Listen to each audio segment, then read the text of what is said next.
Crise des 2 ans ou Terrible 2, comment survivre à cette crise?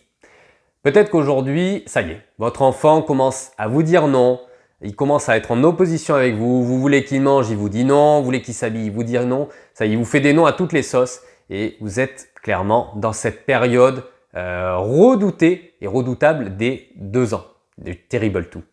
Eh bien, je vais vous aider à avoir de la clarté sur cette situation, comment s'en sortir finalement facilement avec 9 astuces vraiment efficaces et également on va dénouer le vrai du faux pour savoir est-ce que vraiment c'est quelque chose de si insurmontable ou pas et est-ce que il y a des astuces qui vont vous permettre justement de résoudre ça facilement. Je m'appelle Julien Taucher, je suis votre coach parental, j'accompagne les parents à embellir leur relation avec leur enfant. Je vous invite tout de suite à télécharger votre masterclass 100% gratuite dont le lien est en description, 5 secrets pour devenir un parent heureux et épanoui. Avant de commencer, je vous invite également à me laisser un like, à vous abonner pour justement m'envoyer un signal positif, me dire que vous aimez des vidéos que je vous partage et également pour m'inciter à continuer à produire d'autres vidéos en me donnant de l'énergie et de la motivation pour la suite. Alors qu'est-ce que c'est que la période de la crise de 2 ans ou Terrible 2? En fait, c'est une phase complètement normale dans le développement de l'enfant. Déjà, je tiens à vous rassurer là-dessus, c'est quelque chose de complètement normal qui arrive à tous les enfants. Et en fait, tout simplement ce qui se passe, votre enfant va rentrer dans une phase d'opposition ou d'affirmation. Ça dépend en fait comment on veut le voir. Si on veut être dans une image de rapport de force où il va s'opposer aux parents, il y a une opposition, donc ça va être celui qui va s'opposer le plus, qui va avoir le plus de force sur l'autre, ou une phase d'affirmation où finalement il devient un être à part entière, il va avoir envie de faire des choix, il va avoir envie de s'exprimer, de s'affirmer, finalement comme le ferait un adulte. Donc vraiment, on peut parler d'opposition ou d'affirmation en fonction de l'angle sous lequel on veut observer la chose.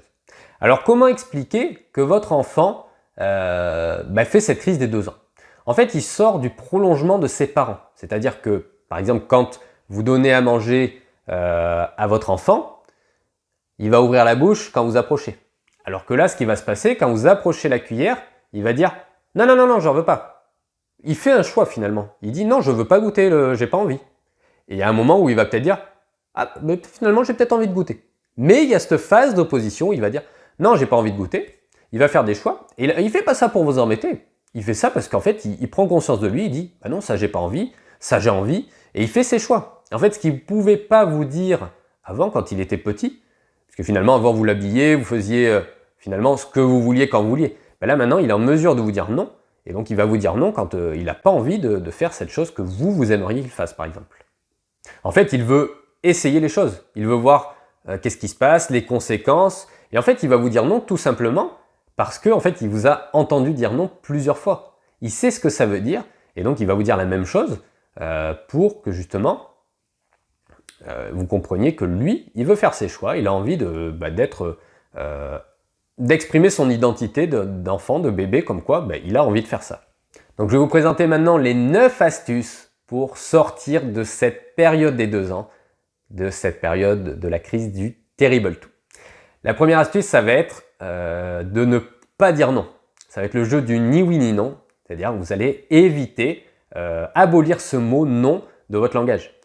Vu que votre enfant en fait mime ce que vous faites, si vous dites non, il va avoir tendance à le dire. Si vous dites souvent non, non ne fais pas ci, non ne fais pas ça, non ne fais pas ci, lui il va avoir tendance à dire non aussi. Alors que si vous ne dites pas non, il sera tenté de ne plus le dire. Il va dire autre chose du coup, il va faire comme vous. Donc au lieu de dire par exemple non, non on fait pas ci, non ne touche pas à la télécommande, vous allez pouvoir lui dire pose cette télécommande à cet endroit, sinon elle risque de se casser. Vous pouvez lui expliquer les conséquences comme ça. Pose ce que tu as attrapé là, cet objet, sinon il risque de se casser. Voilà, vous lui donnez l'explication, le pourquoi vous souhaitez qu'il pose cet objet par exemple. La deuxième astuce, ça va être du coup de lui proposer autre chose à la place de dire non.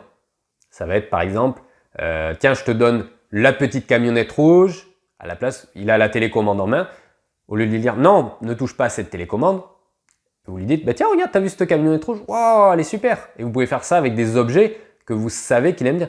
Oh regarde ton doudou, t'as vu ton doudou, regarde, poup. Vous le cachez, voilà, vous faites un petit quelque chose pour attirer son attention Et comme ça, il va se détourner de l'attention de la télécommande, hein, si on garde cet objet.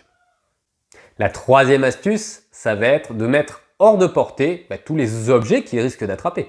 Parce que c'est de la même manière, si vous laissez à quelqu'un qui fait un régime un gâteau sur la table, il va être tenté de manger un morceau. Il faut qu'il ait quand même une grande force d'esprit pour dire bon ok, je ne prends pas de ce gâteau. Et de la même manière, un fumeur qui arrête de fumer, qui essaye d'arrêter de fumer, si des gens lui disent « Hey, tu viens fumer avec nous ?» c'est difficile de résister. Donc pour un bébé qui n'a pas l'intellect pour faire ça, il voit une télécommande, il la veut, il va la chercher. Il ne va pas se dire « Ok, donc la télécommande, je la vois, mais j'ai pas envie. » Donc enlevez tous les objets, mettez-les en hauteur, du moins que ça ne soit pas en visuel, parce que si votre enfant, par exemple, doit par la suite monter sur un autre objet, sur la table basse, sur le meuble télé pour attraper l'autre objet, vous allez encore devoir lui dire non, vous allez devoir vous énerver avec lui, parce qu'il fait les choses que vous ne souhaitez pas qu'il attrape cette télécommande, par exemple. Donc vraiment, posez les objets hors d'atteinte, hors de visu, et même vous pouvez mettre ça derrière des portes avec des aimants, vous mettez des aimants sur les portes, comme ça, quand il va tirer, il n'a pas la force, il ne va pas les ouvrir. Et comme ça limite le risque d'attraper des objets, des petits objets, parce que c'est à cet âge-là où il peut y avoir tous les accidents domestiques, d'attraper des produits ménagers, d'attraper des piles, des choses, donc vraiment ça limite le risque en plus qu'il y ait des accidents derrière. La quatrième astuce, ça va être de lui proposer des choix. Est-ce que tu veux X ou Y? Plutôt que de devoir lui dire non, tu prends pas le gâteau, vous pouvez lui dire est-ce que tu préfères la compote à la pomme ou la compote à la banane? Et en fait, vous lui proposez un choix comme ça. La réponse attendue, c'est ça ou ça. Alors il va peut-être vous dire non, mais il va tendre vers je prends ça ou ça. Et si jamais il vous répond à côté de la question, vous pouvez dire ok, je comprends que tu veuilles peut-être ce gâteau, mais qu'est-ce que tu veux là? Est-ce que tu préfères la compote ou ça? Et comme ça, vous le recadrez dans la question que vous posez, et en fait, il va être finalement incité, un petit peu obligé à répondre à la question que vous lui avez posée. Alors, si malgré les astuces que je vous partage, vous êtes toujours en difficulté par rapport à cette crise des 2 ans, si vous avez besoin d'un conseil, vous pouvez remplir votre bilan personnalisé. C'est un appel gratuit et sans engagement qui vise à vous apporter de la clarté sur votre situation et sur votre vie, et sur vos objectifs de vie en tant que parent. Donc le lien est en description, remplissez-le et profitez-en. La 5e astuce, ça va être de lui dire la règle c'est ça. Vous en tenez à la règle. La règle, c'est par exemple de mettre alors peut-être pour des plus grands, hein, c'est adapté en fonction de l'âge de votre enfant. Mais la règle par exemple c'est de mettre les chaussons dans l'armoire à chaussons, donc tu les mets dans l'armoire à chaussons. La règle c'est de ne pas manger de gâteau à telle heure. La règle c'est qu'on va passer à table à telle heure, donc les gâteaux tu les laisses. Voilà, vous en tenez à la règle. Il y a une règle que vous avez fixée, qui est finalement le nom. Par exemple, il n'y a pas de télé à partir de telle heure, quand on va au lit, il n'y a pas ci. Et bien en fait, vous avez fixé des règles dans le cadre de la famille, vous en tenez aux règles. La règle c'est ça, donc c'est un peu genre, écoute, moi je m'en réfère à la règle. Limite, j'aimerais bien à la limite que tu regardes la télé, mais tu vois, la règle, on a dit que c'était... Il n'y a plus de télé à cette heure-là, donc c'est non. Et en fait, voilà, vous en tenez à la règle, vous vous délestez, vous vous détachez et vous reposez sur la règle. La 6e astuce, ça va être de créer des automatismes, associer des idées entre elles pour que justement, il n'y ait pas besoin de batailler, de devoir dire les choses, expliquer les choses en long, en large et en travers. Par exemple, vous pouvez dire, on va dehors, donc on met les chaussures. C'est des habitudes en fait qu'il va avoir et ça, vous pouvez lui faire remarquer quand vous êtes en train de le faire. Allez, on met les chaussures parce qu'on va dehors. Vous commentez ça, vous discutez avec lui, ce qui a aussi un avantage pour le langage, pour lui permettre d'améliorer son langage. Plus vous parlez avec lui, plus vous le stimulez, plus il va parler de mieux en mieux. Et donc si vous lui posez des questions comme ça, ok, donc là on va aller dehors, qu'est-ce qu'on met? Vous lui posez des questions et en fait de lui-même il va trouver les réponses. Ça va être comme un jeu et ça vous évite comme ça de devoir dire allez, je t'ai dit de mettre ton manteau, de devoir répéter. Non, on met pas les tongs, on met pas les chaussons parce qu'on va dehors maintenant. Vous voyez, ça évite de rentrer dans des schémas où on peut vite s'agacer parce que l'enfant, il peut y avoir des moments où on est pressé, il y a un impératif et si l'enfant il commence à faire un peu ce qu'il veut, on peut se laisser déborder et on peut être amené à crier. Et donc vraiment lui poser des questions, ça permet de le responsabiliser, que ce soit lui qui trouve la réponse et que de lui-même il fasse les choses. La 7e astuce, ça va être de le laisser essayer pour voir, de le laisser faire et de l'accompagner. Donc par exemple, on va regarder l'exemple de la télécommande. Votre enfant attrape la télécommande. Bah, vous pouvez juste rester à côté, au cas où que ça tombe, voir ce qu'il veut faire avec. Ça se trouve, il veut juste la toucher, regardez, il y a des boutons, c'est coloré. Voilà. Puis après, en fait, une fois qu'il aura fini, il va la laisser, il s'en occupera même plus. C'est juste la tentation de voir l'objet, il se dit, mais qu'est-ce que c'est ce truc-là qui est juste à côté que je ne peux pas attraper? Et peut-être que des fois, c'est juste le laisser faire. Vous pouvez par exemple le laisser votre enfant, par exemple, monter sur le canapé et juste rester au cas où pour voir ce qui va tomber et voir ce qui se passe. Et vous êtes là en soutien. Et ça permet comme ça qu'il ait essayé la chose et après, quand il va avoir essayé, il va dire « Ok, je sais ce que c'est », il va pouvoir s'en détacher. Le fait, c'est toujours une question de tentation, hein. Si vous laissez un objet à disposition, il va vouloir tout le temps essayer.